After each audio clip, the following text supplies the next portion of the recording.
LSU Odyssey is live.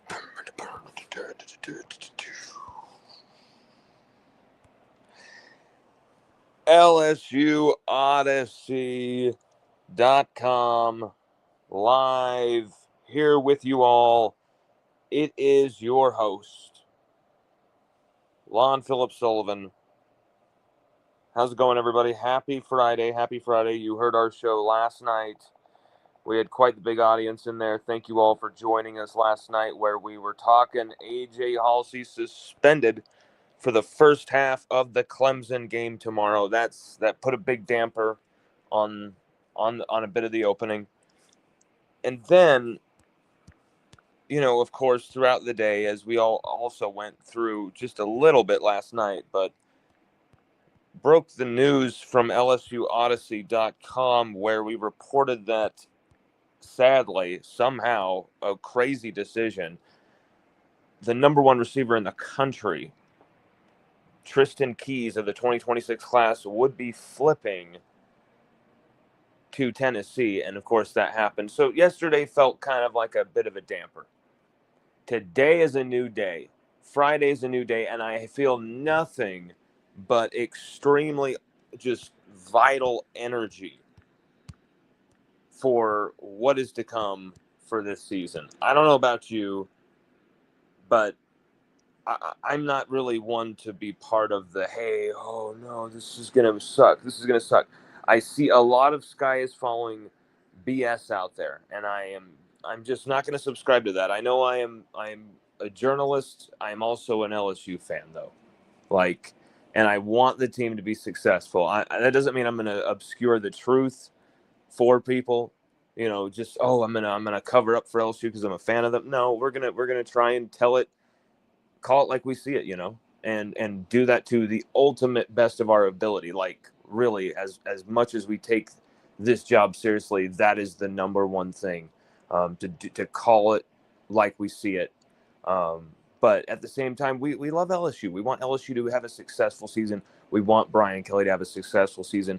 Hell, we predicted LSU would win a national championship this season after going through various ups and downs. I predict LSU to go through 2 losses, to lose against A&M and Florida in some ugly, kind of just run it up the gut type of violent games where LSU's defense just bends just a little more, and there's maybe a key injury or so, and the offensive dysfunction on the offensive line especially gets revealed. Florida, Texas A&M, there are always games where LSU get caught in situations they shouldn't, and they're always more wilder than we expect, those games. And so for me, I picked those 2 games to be losses. I know some people probably thought I was crazy, and it'll be Clemson, it'll be Alabama, and it's like, you guys know, year-to-year college football, it's never what it seems. It's never what it looks like. It could very well be LSU beat Clemson, Alabama, beat Florida, and then lose to A&M and maybe Arkansas. That's college football. It is so wild and so crazy and so all over the place that LSU could find themselves with multiple losses to some teams that we have no rhyme or reason losing to, and then actually show up and kick the ass of an Alabama, which everyone is picking us to lose to, or a Clemson, who everyone is picking us to lose to. And that's the type of season that I think is possible, is that, yes, it is going to be difficult. It's going to be a roller coaster. There's going to be a lot of tough situations LSU are going to have to gut through and survive. But I think overall, this is going to be a fun, epic season every moment here. And college football is back, baby. And it is going nowhere. It has just started. Bask in that reality right now. Bask in that reality. I'm watching LSU Texas from 2019, a game I was at. And so this is like this moment is kind of like, wow. That I felt like, wow, college football is in the air that season, but I didn't really feel like it was present until you're there. You're in the moment. You're in the stadium. You're watching your favorite team duke it out in this winner-take-all type of game. And this is back when there was only 4 teams going to the playoff, of course. So, I mean, stakes are even higher every single game in the regular season. This game, this season have vibes for LSU that I haven't felt in a while. And maybe it's just homer expectation. Maybe it's just the whine and cry of a wannabe. Maybe it's the bitch and moan of a fan, you know. Maybe I'm not looking at this game as accurately as I should. I predict LSU to win 38-34. While at the same time there's going to be points and explosive plays given up by each defense, I also predict it to be a physical, hard-hitting, grinding, but explosive play-ridden, kind of just slugfest LSU versus Clemson. But I think this is a game where you find out just how important a guy like a Chris Hilton Jr. was for LSU last year and why missing him really hurt the running game, really hurt the offensive line play, really just squeezed the life out of everybody up front because there was nobody who could stretch the field.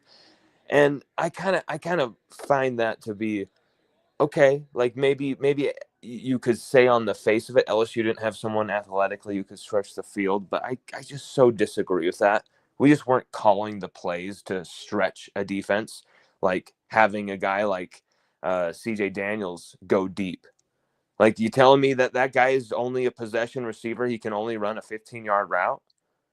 He can't go downfield and try and make a play on a 40-yard, 50-yard bomb? Like, what are we doing here? Like, I think that was an offensive just failure there. So if Chris Hilton Jr. does get hurt, you've got Berrien Brown who can stretch the field on every single play. You got Xavier Thomas who's proven he can do it. Xavier Thomas, his stock is absolutely freaking exploding. You've got Aaron Anderson, who led the team in receiving last year. You've got so many weapons on this offense. Trades Green should be absolutely a red zone dynamo. You have no excuses, and I think that's what excites me so much. There are no excuses for Brian Kelly this season. There are no excuses for Joe Sloan running this offense. There's nowhere to hide for even Blake Baker. Like, the defense has upgraded in personnel. They've upgraded with coaching staff. You got Lance Guidry, a former DC, literally as an analyst for your secondary, kind of coaching them on very specific things like punching balls out and stuff like that. So it's you've got this almost a dream staff Brian Kelly does. And so that's what excites me so much about this season going in for all of you. Why, hey, this guy's kind of a homer. I think what I'm trying to say is, right or wrong, this is going to prove and it's going to show the direction LSU really are going in under Brian Kelly. And whether we're all good with that, we're going to sign up for more. He's continuing to win games. Okay. Or it's going to expose everything about what maybe is going wrong that maybe people are overlooking or not talking about as much. You know, and that's what's going on lately is you're having a big debate over Brian Kelly before this game from people who are focusing on this Tristan Keys flip and saying, I mean, I literally read a message from somebody in a group chat. I'm not going to call the person out, but they literally said, what is Kelly doing? He needs to fire Hankton now. And I'm thinking, do you know what would happen? Like, even if Cortez Hankton really wasn't a good coach, which I think is preposterous, but say he's like a terrible coach, okay? He really is. Even if he was, would you and there's actually harmony, everybody's with the coach. There seems to be no issues with him. He's a co-OC, for God's sake. You're going to fire him 2 days before the season and shake everything up like that? He's been there for this is his 4th season under Brian Kelly, which people did not think would happen, that Cortez Hankton would be at LSU that long. And so there's a lot of interesting questions being asked out there by some sectors of the fan base. They're looking at the recruiting. They're looking at some of these coaches who've been here a while. A Joe Sloan, a Brad Davis, a Frank Wilson. Even people have discussed maybe his effectiveness as coaching the running back position. I've read all this type of negative talk from the fan base, and I'm here to say one thing though, because it's so true. If LSU and Brian Kelly go out there and even just put up a win against Clemson, it doesn't matter if they play pukishly ugly football and say are really just not a good team. If this team puts W's on the board, get to a college football playoff and go on a run, at least a run that's at least deserving of the roster and the near $20 million investment, the near 5 years investment into Brian Kelly as being the face of LSU football, then you can't really say anything. It's those are the receipts Brian Kelly was talking about. We're going to have receipts. We're going to have a huge season. We got the receipts type of thing. And it's like, show them. This is the moment to show them.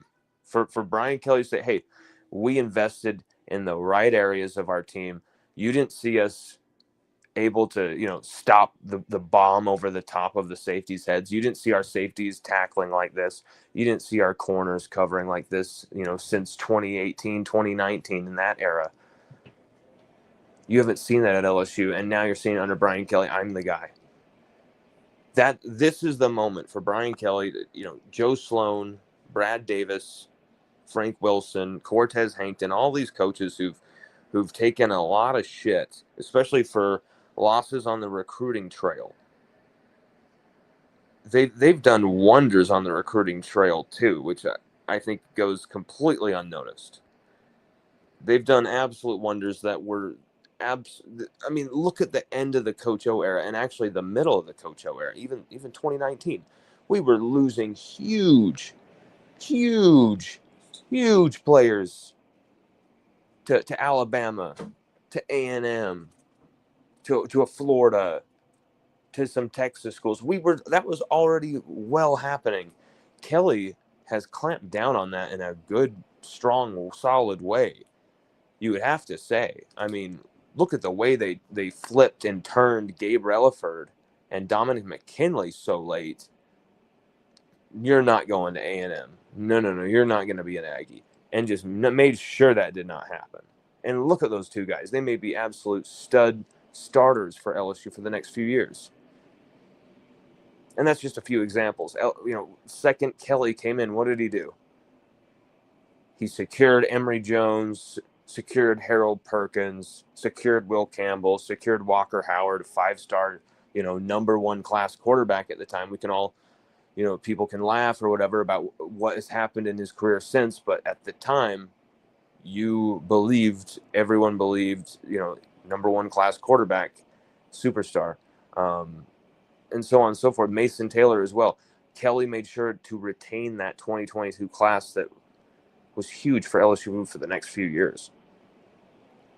Almost the core of the team. He kept Garrett Nussmeier on the roster for multiple seasons where Garrett Nussmeier would not be playing a snap. And he was able to convince Garrett Nussmeier to stay the course, stay for a few more years, and this is you're going to get your opportunity. Last year and now this year. With, heavy emphasis, obviously, on the second year, even though the wasted opportunity of last year is something that I think could still come back to haunt LSU with how we really threw away a season where LSU could have gone into the playoff and perhaps done some damage in a very weak college football landscape. And maybe not so much as weak as just cannibalistic and devouring of each other, and just no strong team because of it. And I feel the same way once again. Ultimate parity in college football has always favored LSU. Look at 2007, the ultimate season of parity. LSU lose 2 games in the BCS era. Never mind any era. The BCS era. Lose 2 games and still win a national championship. That hadn't happened. I mean, that had never happened. And now that didn't happen until, I believe, this last year with Ohio State doing that. So, and of course, they had to wait for the format to change. Not change to 4 to 8, but to freaking 12. So I'm just saying that, like, ultimate parity in college football always seems to favor LSU historically. And now we have a chance to prove that again. But to say Brian Kelly, this staff, are losing every single recruit on the board, no matter who it, like, can't do any good on their, I mean, that's just ridiculous. The sky is falling type of BS is utter ridiculousness from some of our fan base on the eve of kickoff against Clemson. And I understand our fans are going to be shoved into different corners of the stadium. Maybe there won't be any ability to really have an atmosphere from our opposing, our fans being in there taking over the Death Valley. Maybe it is possible. It's a very small number, but we'll see where they shove the fans in the stadium. I bet it's going to be in the most ridiculous corners of that fake Death Valley. But it's going to be a very interesting situation here where LSU fans, maybe you're not happy about some things that just barely happened in the recruiting trail. Maybe you're not happy with how the Halsey situation looked. Everything else has been going LSU's way. You can't tell me that you forgot about what LSU did in a week, where they signed 3 5-stars in a week. You can't tell me that you suddenly forget how the progress has been going in this direction. So I'm simply saying, I'm not trying to be a sunshine pumper. I'm trying to say, let's give this a chance. Let's see what Brian Kelly and his staff have on tap for the Tigers this season. And I think when you have, forget Gordon, when you have a quarterback like Garrett Nussmeier, when you have veterans like Mansour Delane that you got out of the portal, when you get this collection of really upgraded talent, and then you have, the skill position room. I mean, what you have at receiver, what you have at tight end. You got multiple options all over the place. You don't even talk that much about a guy like Juwan Johnson, an absolute freak running back for LSU athlete who could really be something this season. Harlem Berry, a true freshman who really could be a weapon in this offense out of nowhere. Trades Green could be an unstoppable red zone target. He has been so far. 4 red zone targets, 4 red zone catches, all 4 for touchdowns in his career so far for the now sophomore tight end. And I really have high hopes for this team. But they've got to prove it, and it's got to come right out of the gates. Right out of the gates in the fake Death Valley. At Clemson, a team that we beat in a national championship, a team that beat us in some, Capital One Bowl or something like that in like 2017, 2016, something like that. I'll look it up here in a second.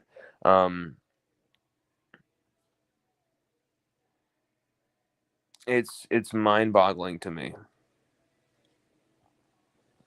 It's mind-boggling that you could have a number 4 team wanting, this challenge of a number 10 team in the first week of the season. Obviously, they didn't draw it up that way. But when they agreed with each other to do this home and away series, surely they knew that that could be a possibility. And it's so cool for the fans. And it's now that we have a 12-team playoff, we can't be seeing teams that schedule, Montana State week 1 right out of the gates. We need this type of madness to get the ball rolling. But when we see these type of high profile big time games though to open the season, I hate to say it, we usually see some big injuries. That's just something that is a fact of the game, but we usually see it early, don't we? Some of these neutral site games we've seen where maybe the fake grass, the turf gets guys hurt. We've seen this stuff before. And I'm just saying, you hope that everything is going to be okay for these guys tomorrow, that we see just an epic game, no major injuries, everything. Just let the players on the field decide. No crazy last second flags. We really want to see a festival, a theater of footballing dreams. And I think we're going to get that. I think barring anything like what I just said, which we're going to knock on wood about, I think we're going to see a fantastic game tomorrow. I mean, we got it 38-34 LSU. That would indicate a fantastic game. What do you guys have? What are your predictions for this game? What do you see happening? We're just about to get into where LSU can win this game at and where they could lose this game at. We're going to get into that in just one sec.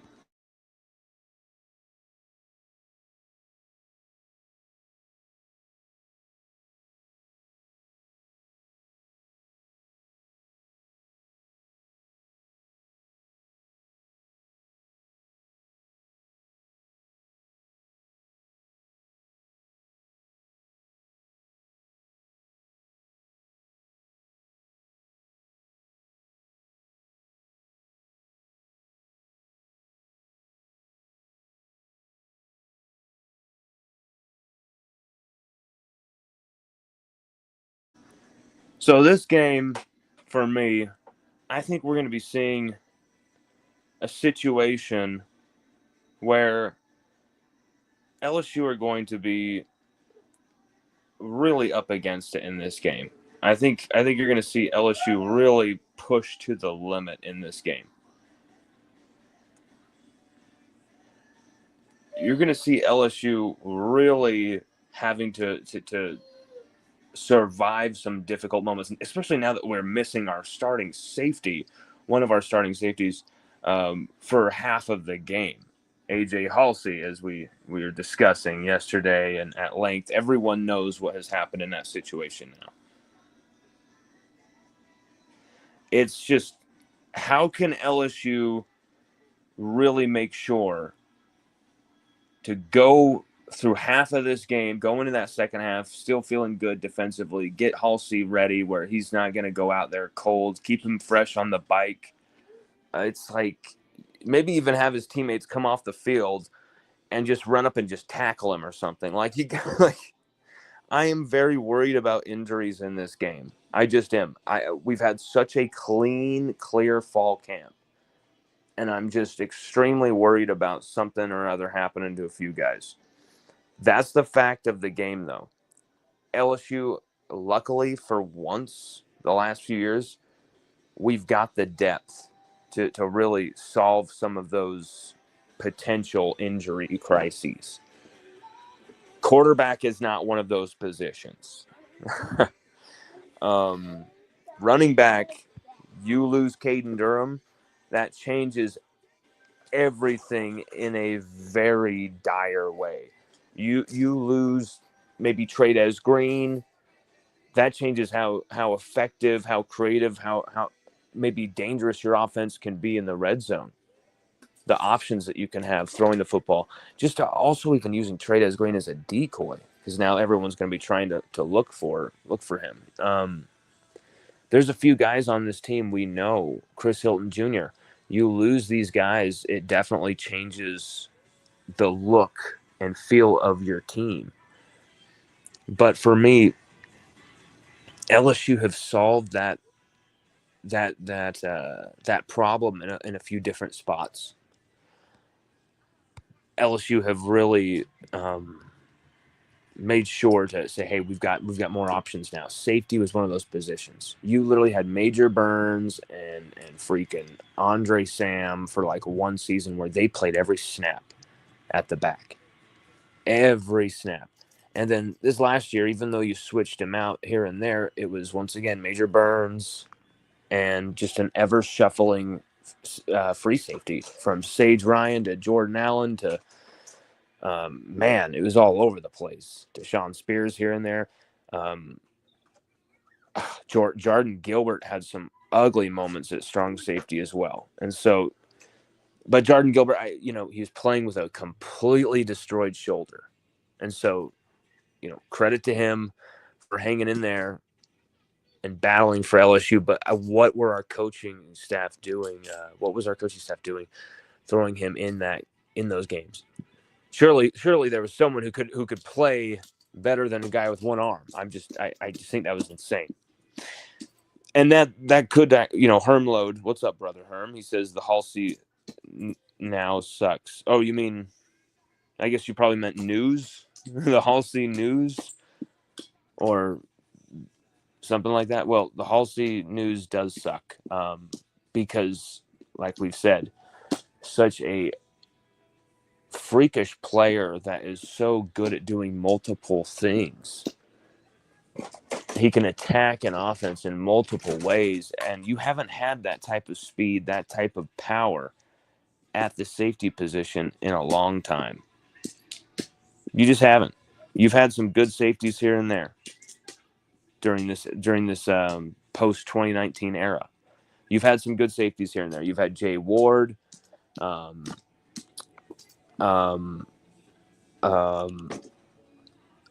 complete crickets. Jay Ward was probably the only one you can even talk about as like, okay, he made some effective plays. Other than that, you had maybe a couple good plays and a bunch of celebrations thinking they're all badass, and then a whole lot of missed tackles, a whole lot of bad plays, a whole lot of piss poor effort. This is not a team that feels like that. This is a team that feels a little more vicious. This is a team that feels a little more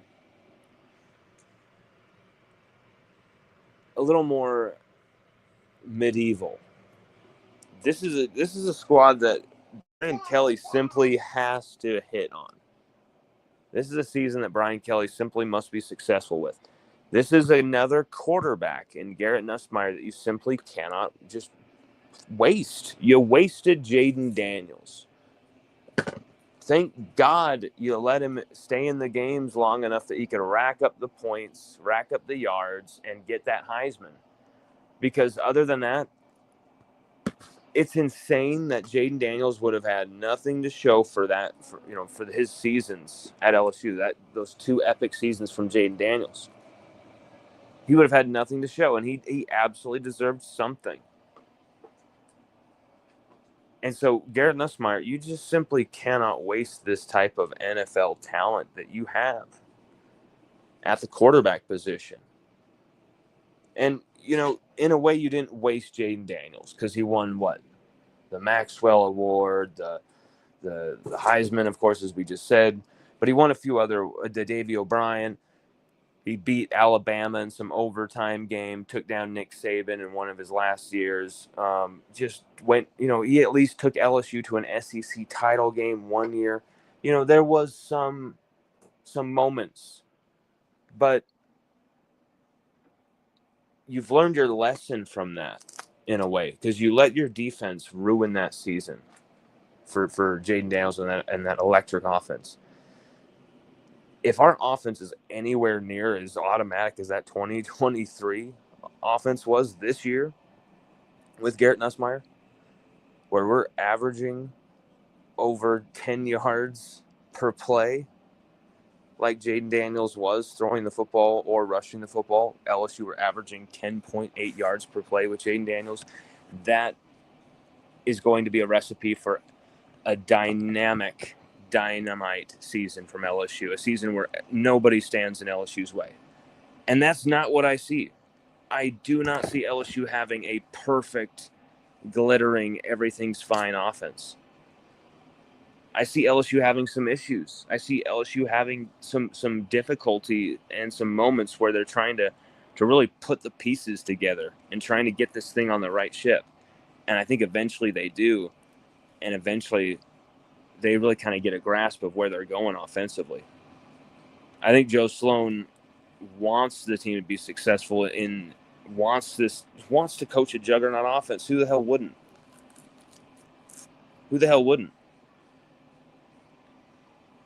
I think he's got the weapons now. He's got the expertise around him to help him to be successful. Alex Atkins doing the running game. I think this is the time where LSU, Joe Sloan, have to take that next step.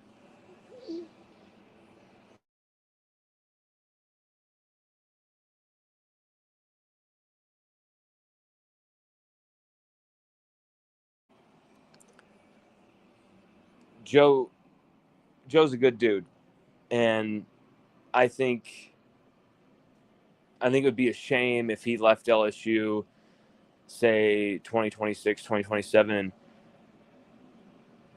people didn't really have a really good opinion of his time at LSU, because I think that would be a disservice to the recruiting wins that he's had, the recruiting. I mean, look at how LSU have gone from recruiting the quarterback position before Sloan was there. You can't say it any other way. You can't. Was it perfect? Did they lose Bryce Underwood? Duh. You can't really say that they haven't massively upgraded the way LSU recruits the quarterback position, because they just simply have. They just simply have. You don't have a Heisman winner on your team and another guy tipped for the Heisman, and you're able to keep them on. Here's the thing. Yes, Nussmeier was recruited by Coach Ed Orgeron way back in that 2021 class. We're talking in the year 2020, in the pandemic, is when Nussmeier is committing to LSU. This is something that's been going on for 5 years for Garrett Nussmeier. That's how long I've known this kid, seen him grow, seen him develop, seen him evolve over the time, see him mature, knowing his family, great, amazing people, his family. And Garrett, this is that moment. This has been building to this culmination. He's gone from number 5 to number 13, and now 18. He's going to be a member of the 18 club.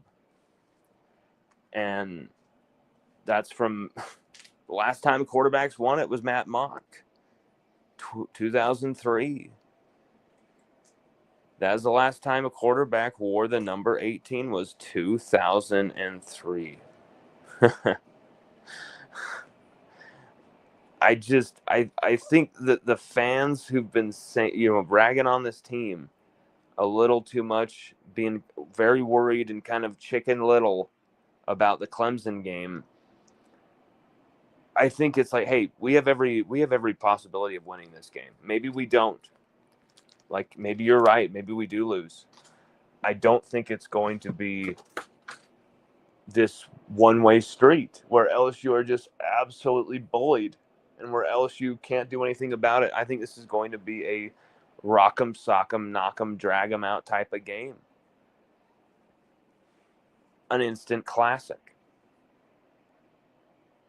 And so I think LSU are going to rise to that moment. They have upgraded in every position to make sure that they will. And here's the thing. If LSU lose this game against Clemson, that does not knock their every goal out. But here's what it does do. It lights the entire atmosphere and the entire scene around LSU Tigers completely on fire. Just right from the get-go. Negativity, just the trolling, the online madness seeping over into the real world. It's something that LSU has to avoid. You're going to lose at some point this season. There's going to be backlash, negativity, craziness. It's going to happen. You're going to have to deal with BS hating from the fans, from opponents' fans. Like, it's going to happen. You toughen up, whatever. But it's when you lose that really can be the more devastating ingredient to the whole thing. And when you lose is very, very important. Not just when you lose, the manner in which you lose can psychologically hurt this team from going on from here. Because here's the thing, while we have upgraded, while we have guys like Jack Pyburn who are more leaderly, for lack of a better word, than any, Tigers we've gotten out of the portal before. I love that they've done that. They went and got guys who they just knew would fit a Bauer Sharp, a Jack Pyburn. Like, LSU have gone and gotten guys who just feel like LSU Tigers. A Barry Brown type of guy. He feels like he is an LSU Tiger. And you've put all these collection of talents together. And if you cannot develop a winning team, a winning formula out of all of these guys, then you won't be able to do it with anybody at LSU. I really do believe that. This roster is good enough to win a national championship. I think most analysts would agree with you, whether they even have LSU in their 12-team playoff or not. I think most analysts would tell you, oh yeah, that roster is good enough to win a national championship. Oh yeah. So the question is, why can't they do it? Why can't they do it? If they can't do it, why do they fail at the final hurdle?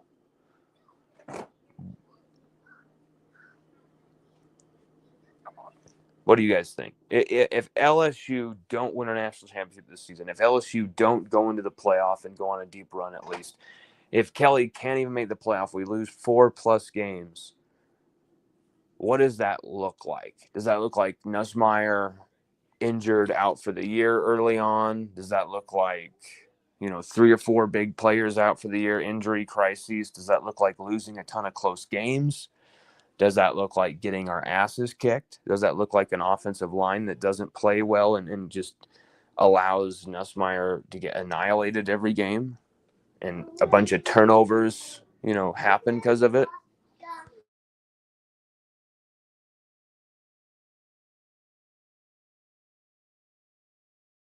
So tell me what you think.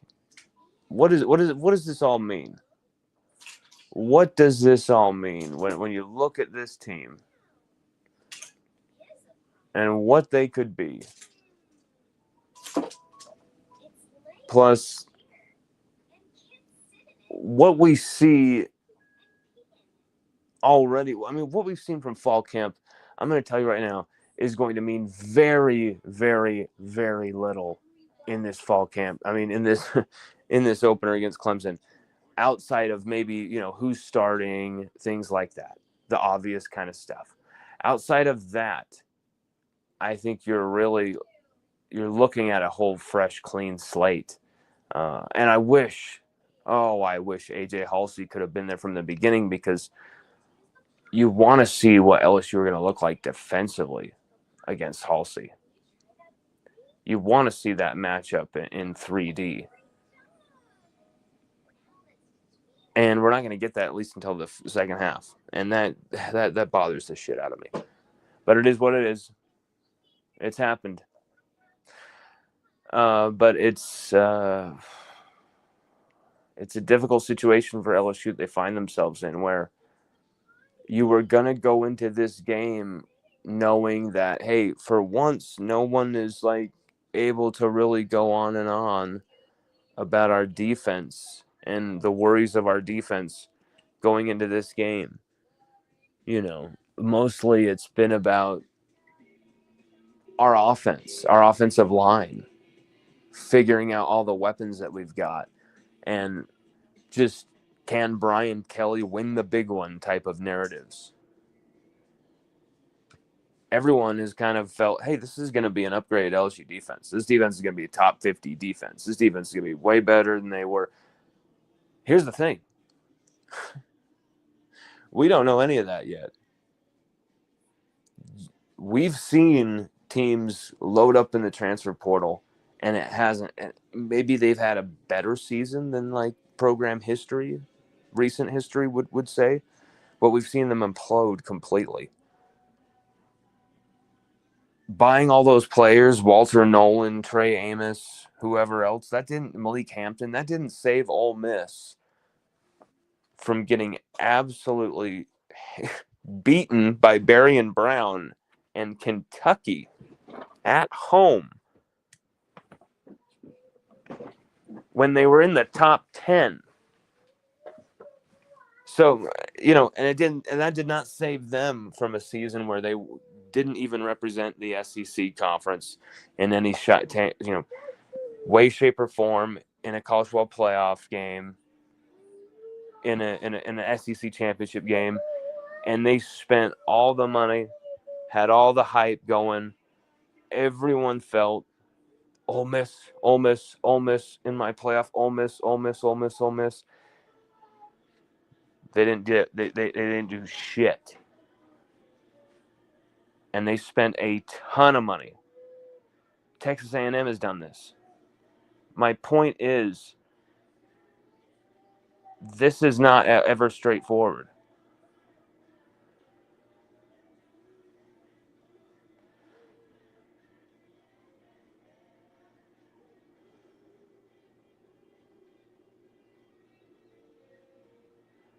So, what are your, LSU Clemson predictions? What are some of your LSU Clemson thoughts? I think what we really have to watch out for is that we really need to get our offensive line moving.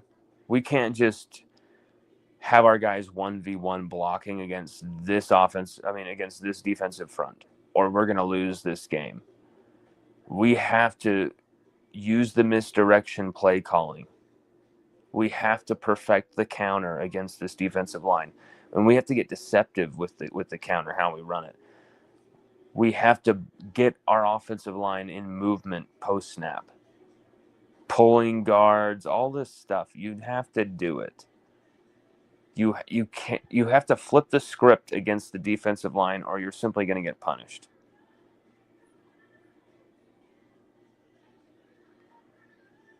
It's something that, I've tried to say a few times, almost every episode that we've done lately, is like LSU has to run this type of offense where they if they want to run the football with this offensive line, the best way to jumpstart that is not only to throw the football well, obviously, but you can throw to get the running game to open up. You can do that wearing a defense down. But the best way with a guy like Caden Durham, even Caleb Jackson, is to end this offensive line, who are athletic enough to do this, get them in movement. But we haven't really seen this stuff in fall camp. We haven't seen LSU even try a lot of this stuff.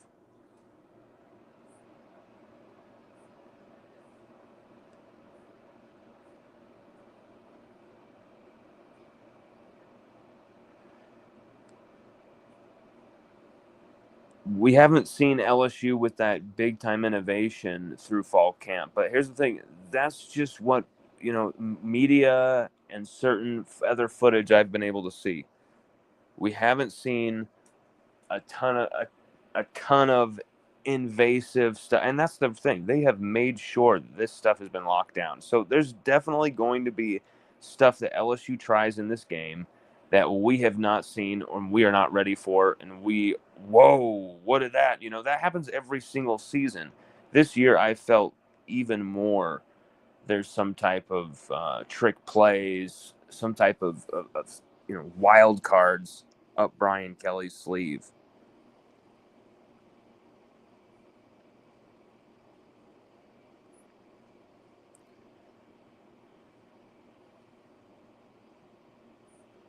We see that our guys from Tingle and Company are going on to South Carolina for the game.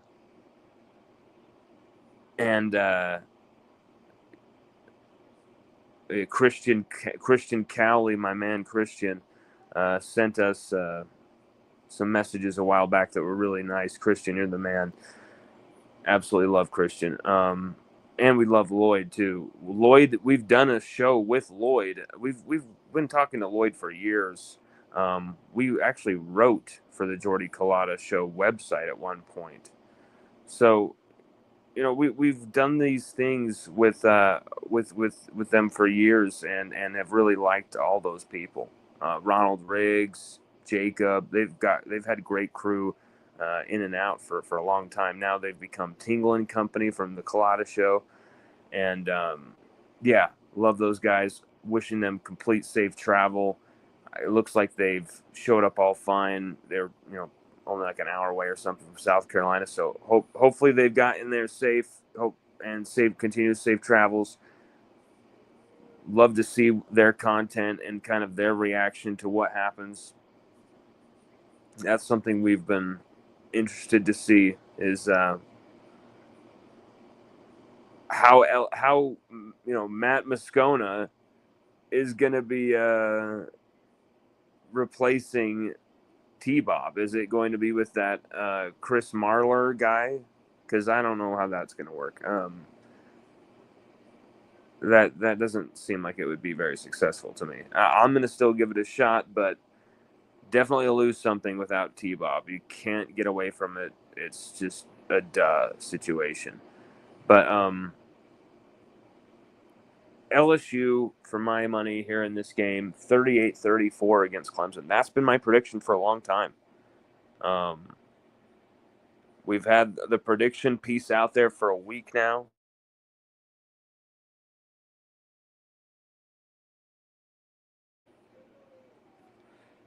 What are your guys' picks?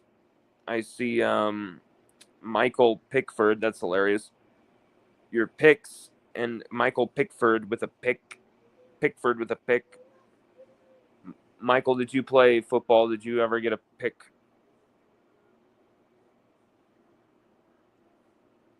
Anyway, he says 44, LSU, Clemson 23. Good God. Brother, if that goes down, world is absolutely cracking with all of this Clemson obsession, all of this pro-Clemson sweeping of just slobbery, complete just. It's almost like hearing American politicians talk about Israel or something. Like, that is how we've seen people in the media, college football media, talking about Clemson. Like, it's been like they just have to pray to the altar of Dabo Swinney, and because he's the guy who beat Saban. And I get it. I think Dabo was cool too at one point. He's also stuck up for a lot of weird BS during 2020 that was going on. He was also had some racial slurs on his team that he was covering up from some of his coaches.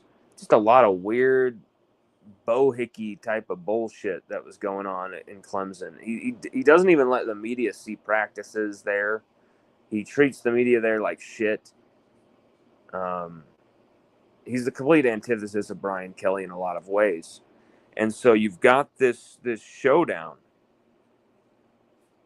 where LSU, Clemson, Brian Kelly, Dabo Swinney, you've got this Northeast politician vibe versus Dabo Swinney's, Alabama born. Dabo won a championship with Alabama and Gene Stallings in 1990. He won a title ring as a starter. Football's been only what this man has cared about for a long time. Remember that. Wins one at Alabama. And then goes to Clemson and starts this dynasty where he's able to keep all these coaches who've now become head coaches in other places. Tony Elliott, etc. Brent Venables, etc. He builds this dynamite staff. He builds this great culture, and they win championships. They go to title games, all this stuff. But in the midst of that, there's just been some really sticky, gross stuff that Dabo Swinney has been involved in or has apologized for. Had I shouldn't say apologized for, but meaning that he stuck up for some bullshit behavior. Like when they were saying that the fans at Clemson were saying racial slurs, he goes, "I have no problem giving young people grace. My problem's with the media. How dare they report this stuff? They have no backbone. They have no credibility." And it was like, wait a minute. You're mad at the media, not the kids, for saying these racial slurs? And wouldn't you say, like, you guys have absolutely dishonored and disgraced Clemson University with what you said or something?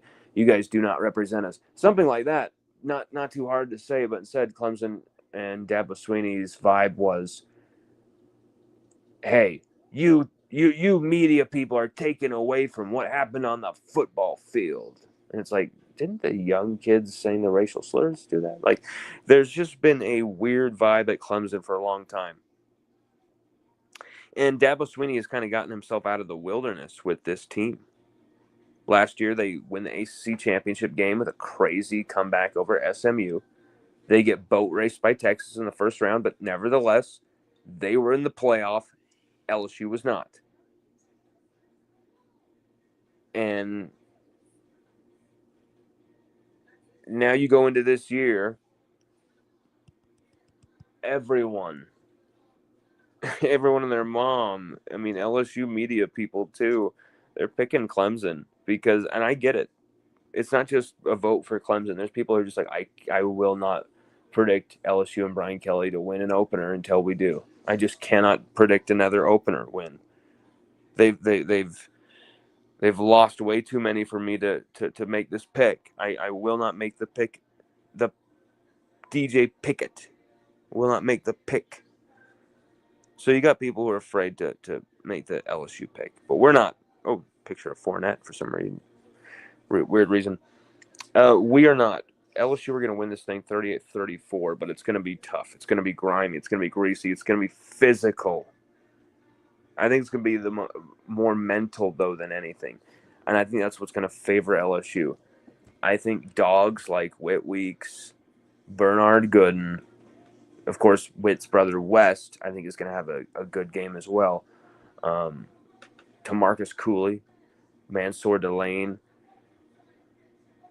Did I say Bernard Gooden? Because holy crap, he's going to be the one leading this type of shit. LSU need to have the swagger. LSU need the swagger. I don't care if Halsey's out for a half. I don't care. You've got to have the swagger.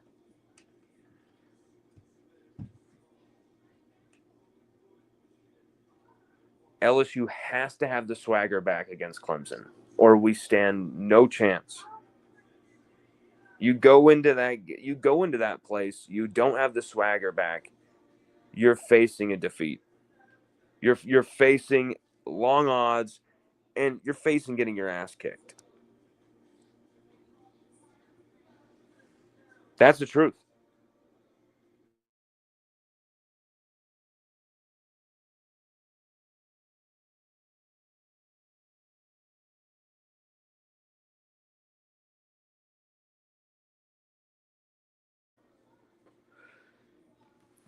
Thank you, Hurst. Hurst Jackson says, I love that you keep it real. LSU going to lose. So here I am saying LSU are going to win. I'm predicting a win, but I'm also kind of keeping it real, saying if we lose, this is why we'll lose. Hurst says, I love that you keep it real, but LSU going to lose, bro. Thank you, Hurst, for the comment and for watching, for interacting. I I want to know what your score prediction would be. How much will LSU lose by? 2 or 3 not good as one says Clemson is overhyped coming off from a weak ACC schedule. That's the truth. 0-3 against the SEC last year. 0-3 against the SEC last year. And we're talking some pretty big losses. Some pretty big defeats. So this game is very difficult to pick, because picking this game, you may have to suspend expected reality in some ways, and what expectation is kind of dictating out there, and you need to kind of search deep within your soul and kind of say, what is this LSU team going to be this year? What is this team going to be?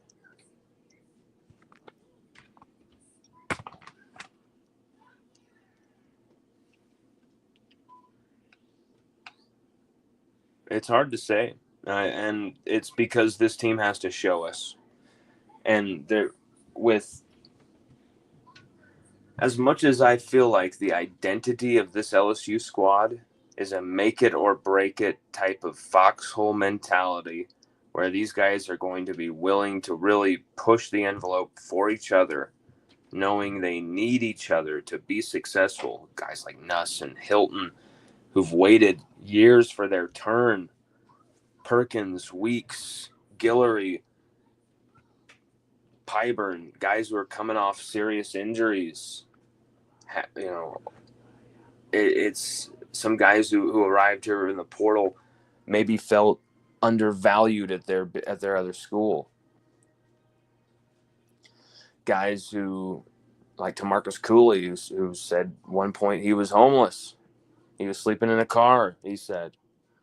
So this is a group that has an identity of, we have to be successful this year. We have to make it, or it's going to all break up in our face. And just because you put on the LSU uniform doesn't mean that you're going to make it. And it's just like automatically you're ordained. You have to go out there and prove it.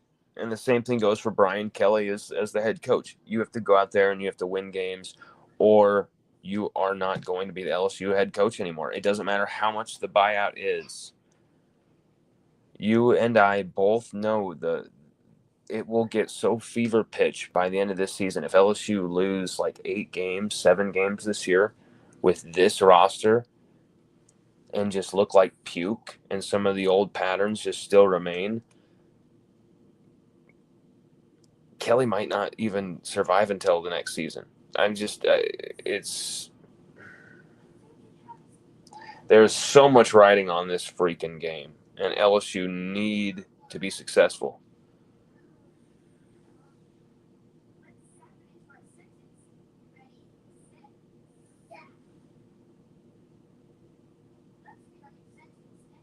And I think some people think that Kelly has like a blank check, that he can just coach for life, and that there's no problems, that like no matter how many games that he loses or whatever may happen, he is kind of a blank slate. There's expectations here. Brian Kelly has been really building something strong at LSU. And now the final piece to that, you've locked up the state of Louisiana for the most part. You're not you're not leaking talent everywhere, left, right, and center like you used to. They've made sure of that. But now, okay, you're keeping the best guys home, but are you attacking the portal like you should? Well, now they are. Now they're attacking the portal like they should. They're not just going out and getting bodies. They're getting guys who could, for multiple seasons, be damn good at LSU. Not just this year, but they've done it in the last few years here and there with some great pickups. Some guys are going to start this season that we kind of forget. Oh, yeah, that guy, Aaron Anderson did transfer here. He didn't commit here. He committed to freaking Alabama. There's just these oddities with this team where I think it might be the right combination. you've got the youth of a guy like DJ Pickett, and then you've got like the veteran leadership of a Hilton or a Nussmeier, and then you got these portal pickups that are going to greatly upgrade your team, like an AJ Halsey, a Mansour Delane, in the secondary area where you absolutely desperately needed it. You know, you've got crazy white boy psycho energy with West Weeks, the Weeks brothers. You've got that speedy dual threat running back, Caden Durham. I love what I've seen from Caleb Jackson this summer as well. I think Caleb Jackson is due for a monstrous year, maybe in that second role, whatever, maybe off the bench. I think Caleb Jackson, if used correctly, and not just up the middle, but you run him to the outside, I think he can have a big year as well. This is a team. Everywhere you look, Juwan Johnson is just like an athlete just buried on the roster. Aaron Anderson, the leading receiver from last year, is talked about as like maybe the fourth option. Not the fourth option to me, but damn, you've got so much talent there. DeMarcus Cooley, a huge pickup in the portal. LSU have to have a big season here. There's simply no excuses left. There are simply no more excuses left for Brian Kelly. No. Johnny 99 Knox says no way Brian Kelly getting fired until 2026.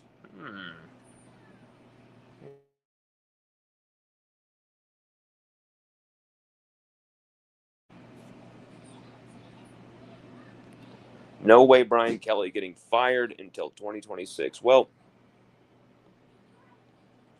why would they wait that long other than just, I mean, yeah, save themselves $10 million. Okay. But if they're just going to, make up that $10 million difference, then you can, you know what? We can pull the trigger.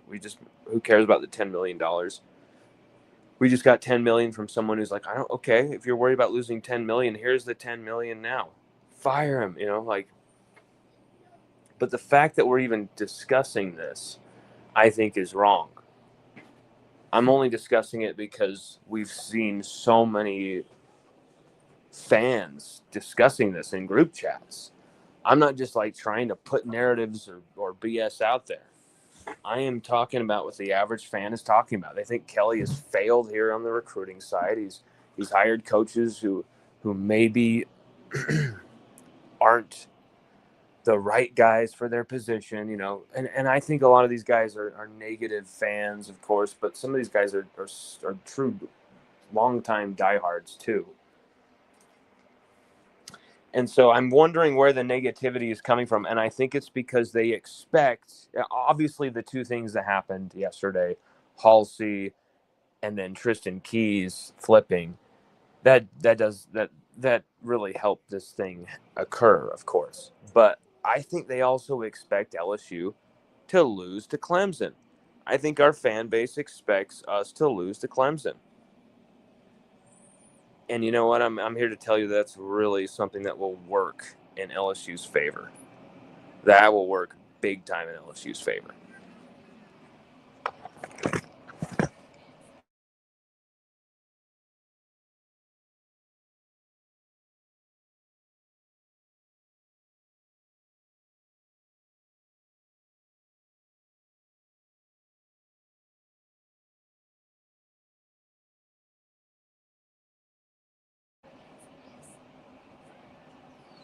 This is going to come down to, like we've said, all in all of our previews, this is going to come down to the trenches. All of the annoying, boring trenches matchups and trench talk that you can handle. And that's really, if LSU can get a push on the defensive line, if LSU's offensive line, most importantly, can at least hold the rope against this rampaging defensive line, then there's something possible here.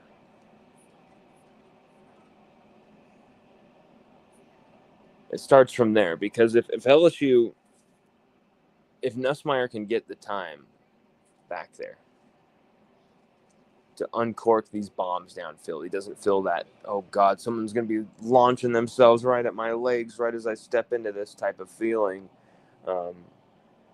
He's going to throw the football anyway, but that little bit of, oh crap, that can affect you trying to make those throws. And it's only human nature that you're going to feel that way. And so I want Nuss protected. I want Nuss to be able to take advantage of the space around him, get those 5-6 yard scrambles. They're so damn key in these games.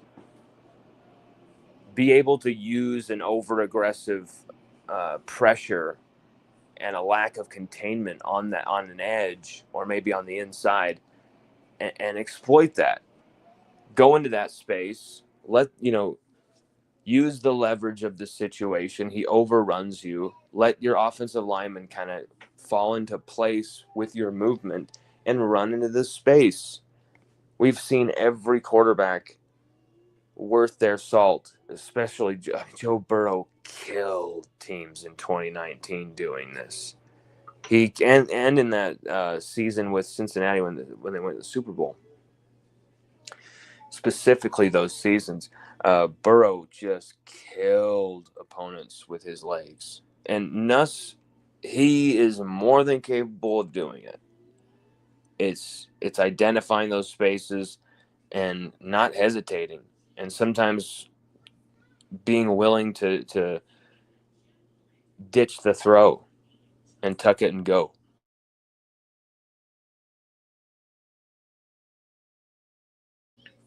I think he is that point guard mentality where he is so into throwing the football and so into being the distributor. And he wants to get guys like 10 catches, 150 yards a game. He wants to rack the numbers up for these guys. I think that type of stuff maybe will bother him a bit because I think he's a quarterback purist, but he needs to get used to it, and he needs to take advantage of what the defense is giving him. Okay, soft coverage. They're giving Berrien Brown and Aaron Anderson like a 6-yard cushion off the line. What are they doing? They're almost like 7-8 yards back.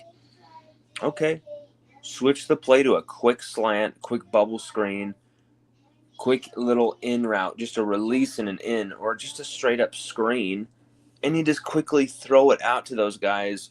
You got 6, 7, probably even more free yards. Take advantage of the space when they're playing off. Kill them with these receivers. We've got the speed to finally do it. This is the damn Legion of Zoom, and if you're going to be talking about it all offseason and then not take advantage of it, what are we doing?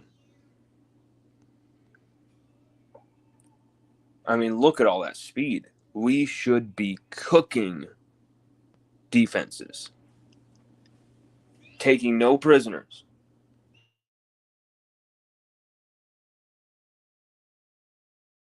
And so there are no excuses if LSU have a lack of a dynamic offense, a lack of a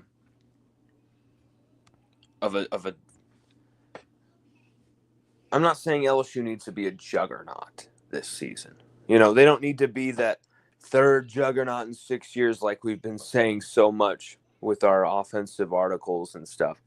But they could be. They could do it. And with the weapons they have, they should be third all time right in there with 2019, 2023, and then 2025. They're that good. They have so many freaking weapons. This offense, I'm not saying it's going to score 40 points a game. We haven't predicted that. But, man, this offense should absolutely just rack up numbers, yards, points. Like this is an offense that should absolutely cook defenses. But the thing is, when you have all of these weapons, the structure around it has to be sound. or it's all a house of cards, a house built on sand. You absolutely have to have the offensive line. You absolutely have to have some type of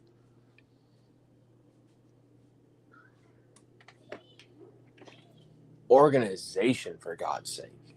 You can't just...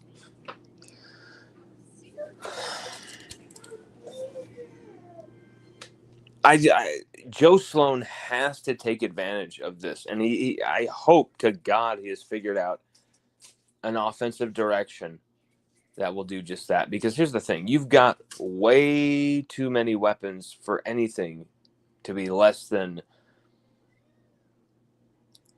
great, at least. Like great, exceptional, legendary, iconic. All these levels.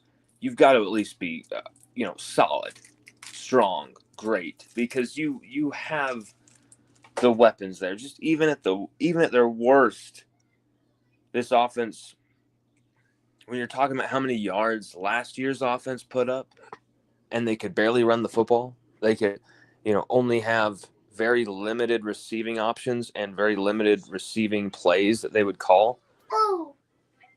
Boo. Then this offense should be even better. And there really are no excuses about that. Joe Sloan, they've got no excuses. Nowhere to hide. And that's the thing. If this offense fails, it will simply be because we could not get that third offensive lineman out of the portal. But it's also, if you had to rely on that, and you've recruited all these 5 stars and high 4 stars under Brad Davis, how come they are not ready to take that spot? And yes, there's a few guys who are. Weston Davis, recruited by Brad Davis, he's ready to take a spot and start for LSU. Tyree Adams, you think he's ready, most likely, to be good for LSU. Mubanga, maybe he's taking the corner. He's very hit or miss, just like DJ Chester is. They're either really solid or just crapping their pants. And then, of course, you got Braylon Moore. But Braylon Moore, Josh Thompson, you really needed another out of the portal. You needed another. And I think you're going to find that out in short order this season, of course, when you open against one of the best defensive lines in the country. No, not Ole Miss. Not Ole Miss. But Clemson's defensive line.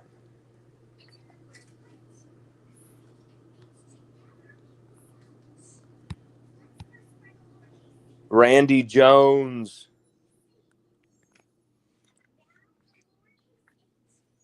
Randy says 44-23. Didn't someone put that before? Let's see. Yeah. So we have 2 44-23 picks. That's hilarious. Randy Jones says, let's fucking go. Yeah, baby. We are here. The season is nigh. I love it. I want some more of it. I can't get enough of it. Lee Corso's final College game day, correct? I can't believe it. Why isn't he going to do the season? I think it's quite obvious why he's not going to do the season. It's almost elder abuse at this point to have him continue. I'm not saying that they're, elder abusing him or some BS about that. I'm making a joke about how old he's getting and how hard he's working, that he's still doing all these flights, all this stuff, and he refuses to fly private. He flies commercial. That makes zero sense. I don't know why that's totally this look at how humble he is type of thing, but it's like probably puts his people through a lot of hell to try and get him game to game. And I think it's kind of strange. They should be flying him private, whether he likes it or not. Like, Lee, we're making sure you're getting in the game, making sure you're not getting sick in these airports. You're flying private.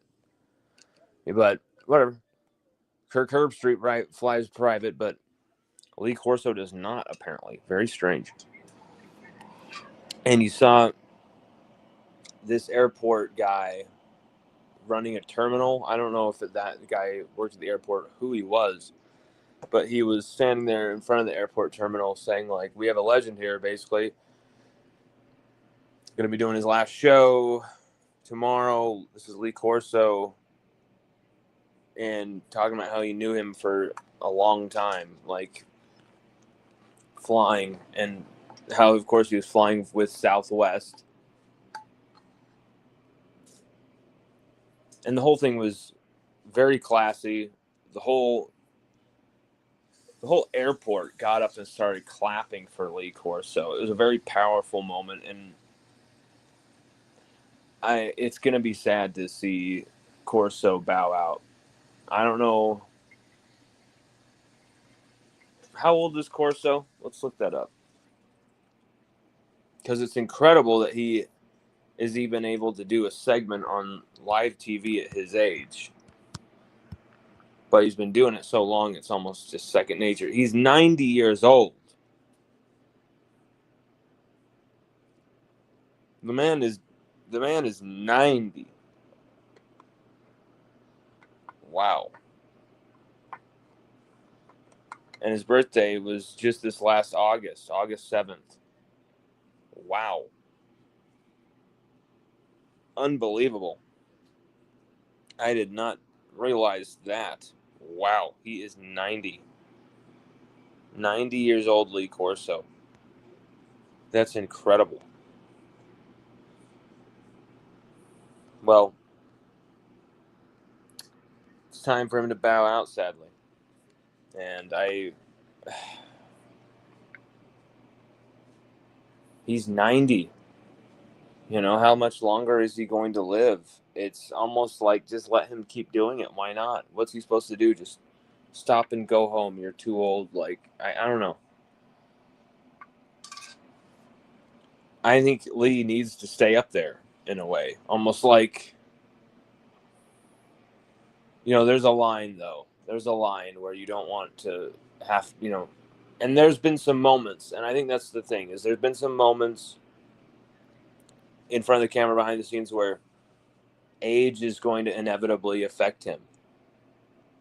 And maybe they just don't want to be, hey, we don't want to put him in those situations. And that I completely respect. It's just, you can tell he does put his everything into it.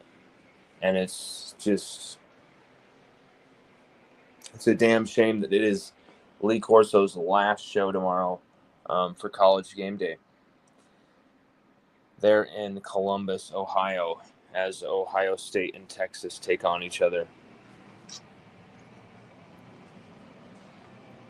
And they banned Dave Portnoy. They banned Dave Portnoy. They would not have Dave Portnoy inside the horseshoe. Well, I think it's only right that now Michigan just like bans all media that come from Ohio State come into the big house. Just ban all of them. I go, yeah, you're gonna ban one of our, like, it's such a petty BS move.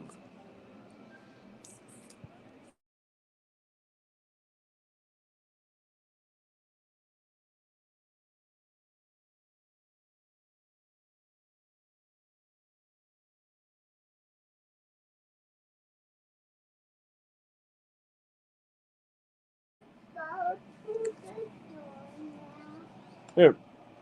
Yeah. My son just launched a purple soccer ball right at me. Kick it. Boom.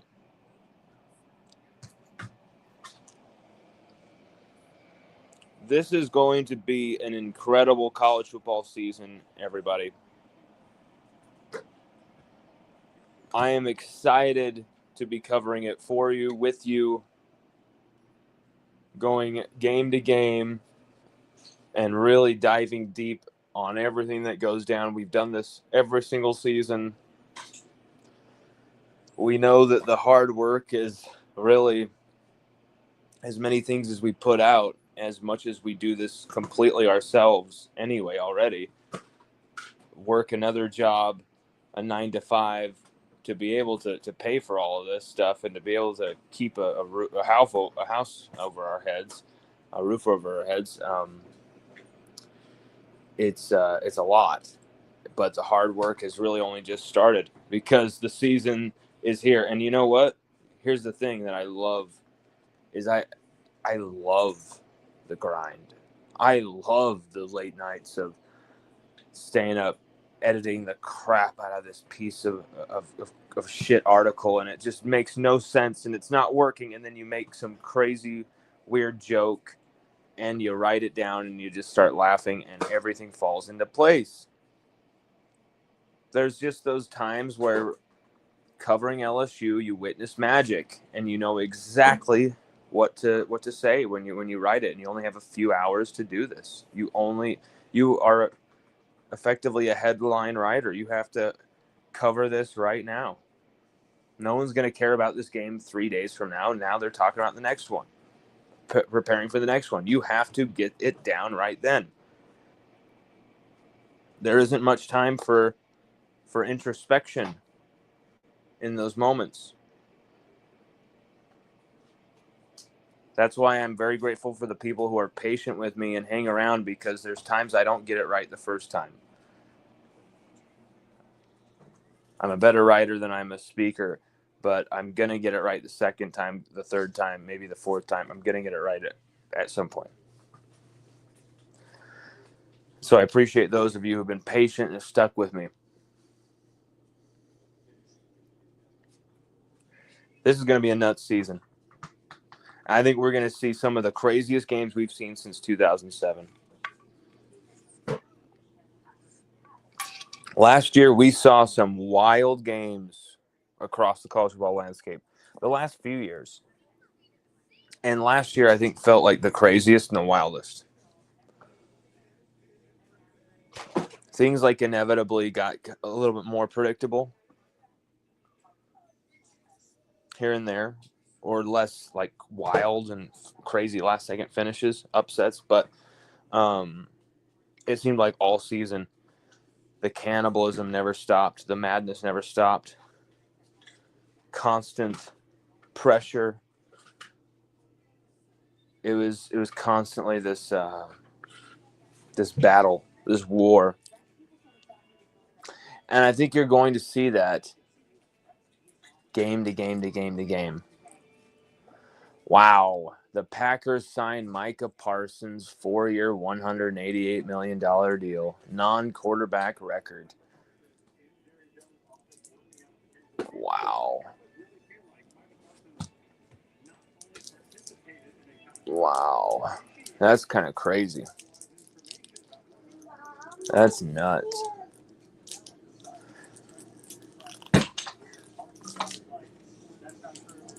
Well, everybody, we'll be talking to you very shortly once again. When we wake up tomorrow, it will be college football, and it will be going down. And we will be live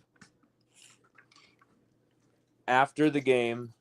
We're going to most likely be doing a pregame show as well. We'll keep you posted on a possibility of a pregame show. But we'll likely do a pregame show. We're not 100% sure on that. It depends on what we have to share about lineups and all that stuff. If we have great info and stuff like that to share with you guys, and it's a worthy show, then if you guys want us to do a pregame show, if you guys want us to do one, let us know. We will do a show. But either way, we will be live immediately after the game. And then we always have an article. And there have been times where, and it's been rare, but there have been times where something has happened and we have had to, only do the article, and then we do the live show on the Sunday. And that sucks, but it is what it is. That can happen too. We will keep you all posted because we're going to try and cover as much as possible. The only way that will ever happen is obviously children and the madness of children. Really, that's it. That's it. The madness of children. Because if we don't have kids, we could just be doing this all night long. You know what I'm saying? But with kids, you know what I'm saying. The noise. Someone's gonna wake up the kids. Where's the spot to do it? Yeah, trying to figure out that type of stuff and trying to. The point I want to make, though, is that we're going to go to every effort and every length to do as much for you guys as possible in getting you guys the best, information, news, the best content, the best interviews. We're going to try and have a lot of guests here in the next little while. We haven't had too many recently, and we used to be a show where you would have guests on nonstop. There's a reason why that hasn't happened, and we'll share that with you guys some point. Has nothing to do with anybody else except for myself. We'll share that at some point, but we're gonna try again. We're gonna reach out again and try and make this the best LSU place for the fans. Because I think this is going to be a wild season. I think there's going to be a lot of craziness to process and to get through and to enjoy and to maybe be driven nuts by. And I want you guys to all be there with us for this ride. I'm thanking you for and appreciating you for being here with us now and with us last night when we were doing the AJ Halsey show and all the nights, all the days before that, whether we're doing a live show or whether we're writing an article, people like, Louis Corona, my man, Louis Corona, who's really been a key subscriber from the beginning. And I really thank you for a lot, Louis. I know you're going to be listening to this at some point. I thank you, brother. Seriously. It means a lot to me. And you don't even know. There was a lot of times where I felt like, oh my God, no one's looking at this. No one cares. And you would be, man. So I want you to understand. I thank you and absolutely love you, my Tiger brother. There are so many of you. Jamer, Nurse Court, Peggy. God, there's a lot of people. AD. There's been a lot of people who helped us for so long and been so cool to us for so long. Marks Gibson. There's so many people. Randy Jones. Hermload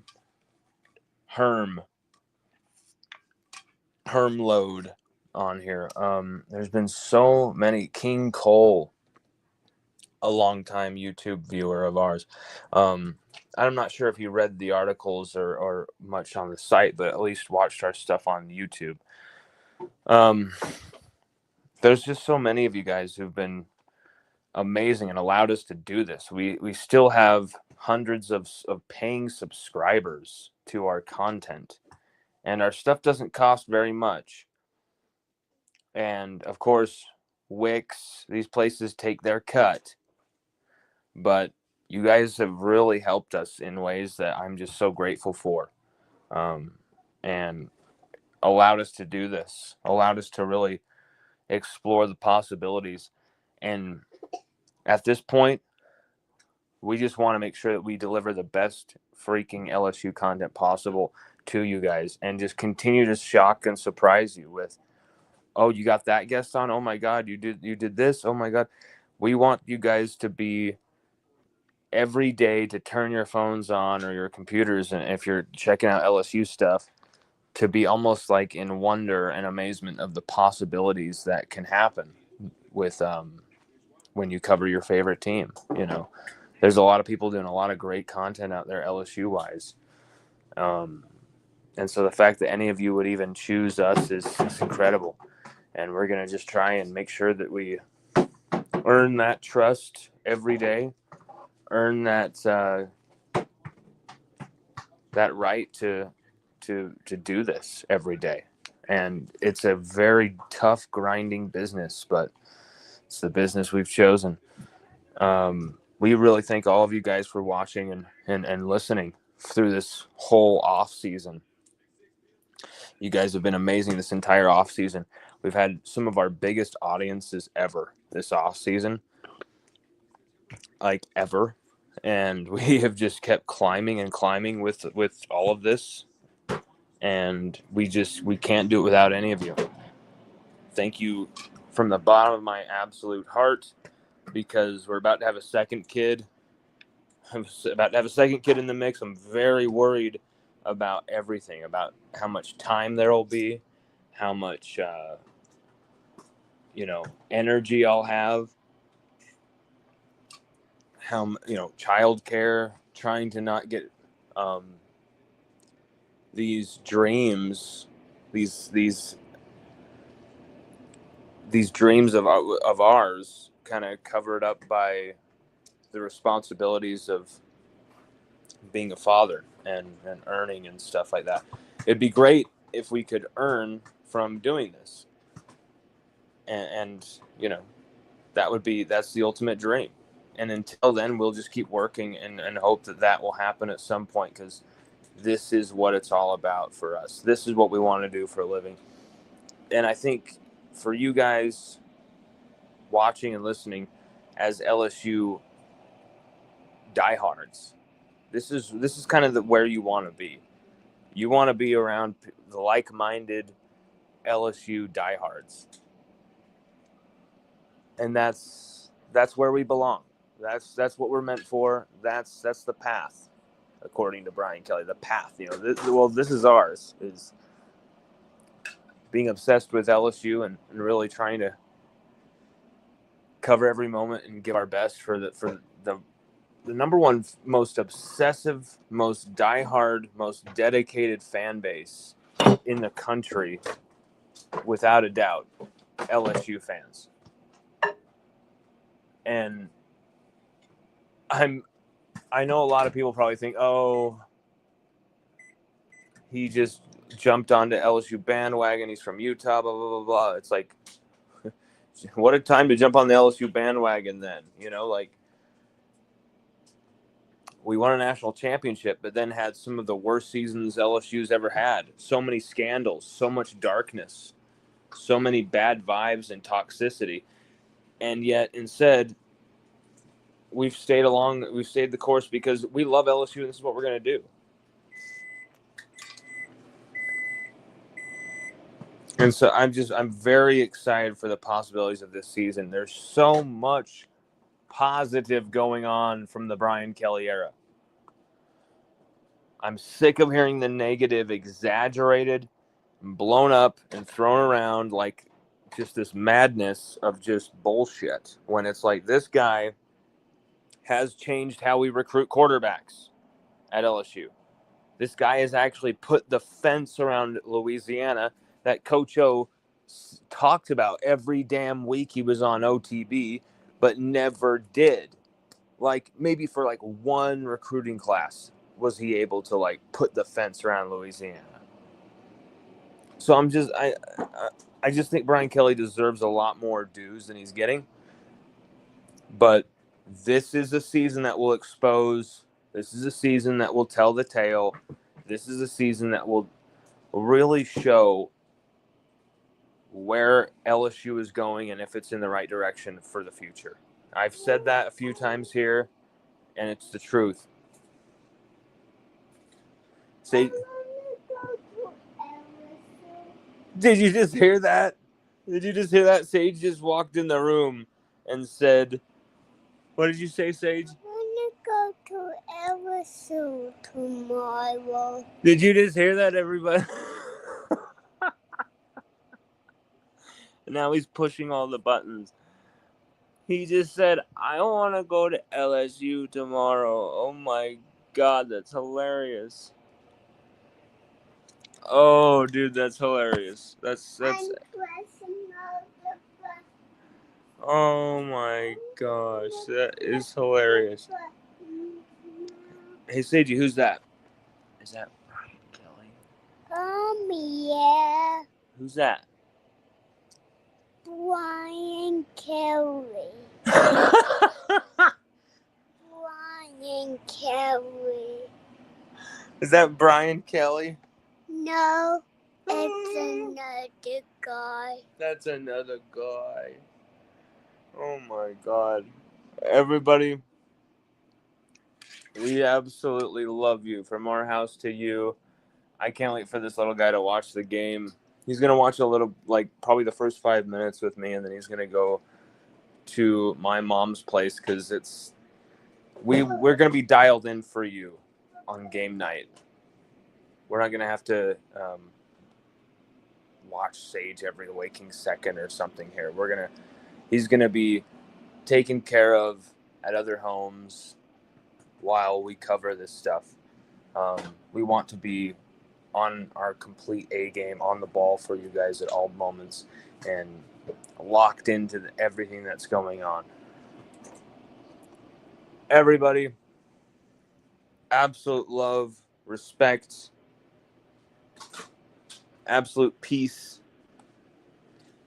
More than anything, absolute go Tigers. And let's hope we give Clemson an absolute ass kicking tomorrow. An all access pass to kicking their ass. That would be fantastic. LSU haven't won an opener since 2019. Since the Joe Burrow season, LSU have not won an opener. That is a shocking statistic, and tomorrow it has to end. This cannot go for another season. Can't. It can't continue for another year.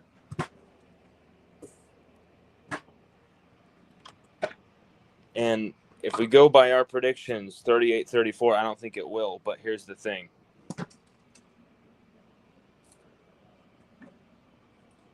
Clemson are going to be formidable. Probably the toughest team of all of those 6 that LSU have played in the last 6 openers. The toughest. Highest ranked for sure.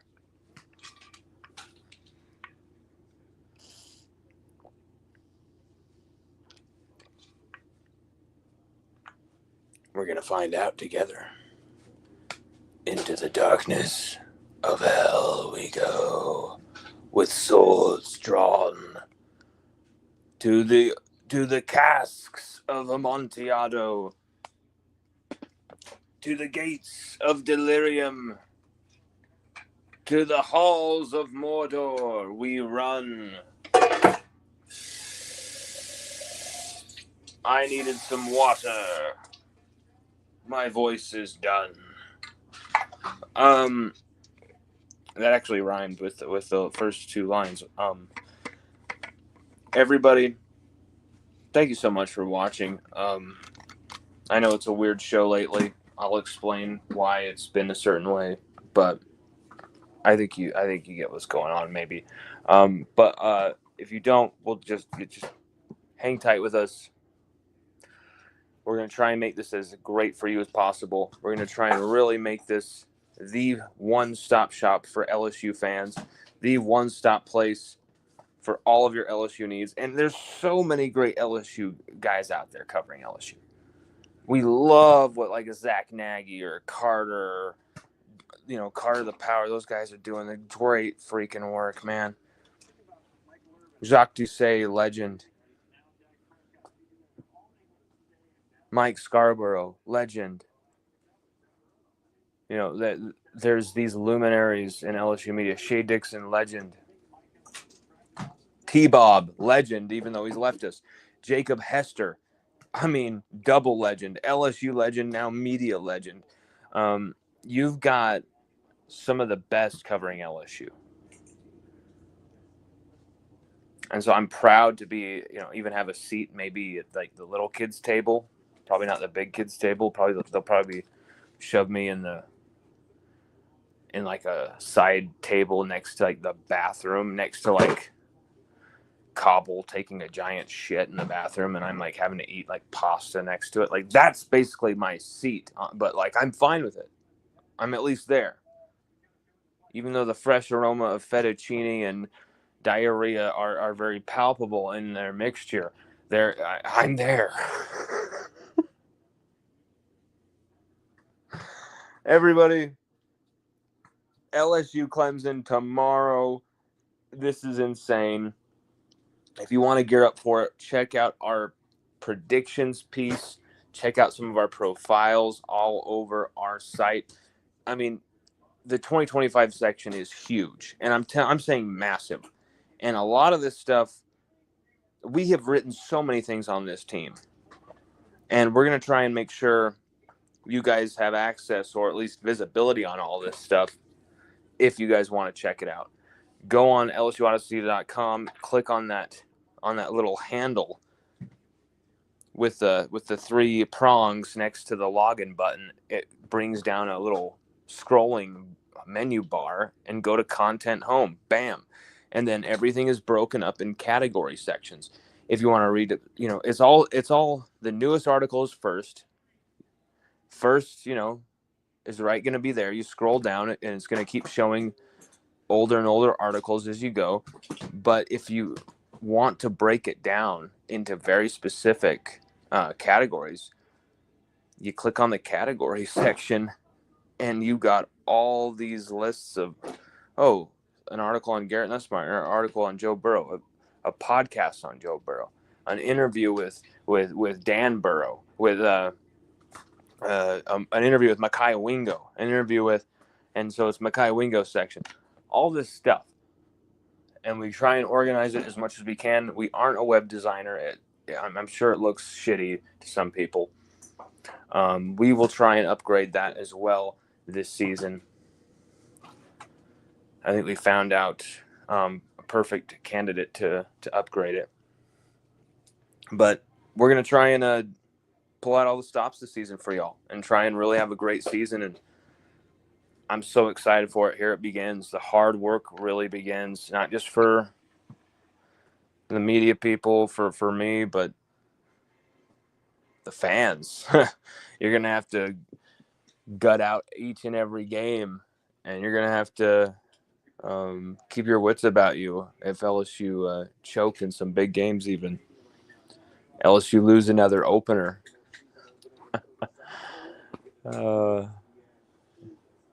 Everybody, 5:30 p.m.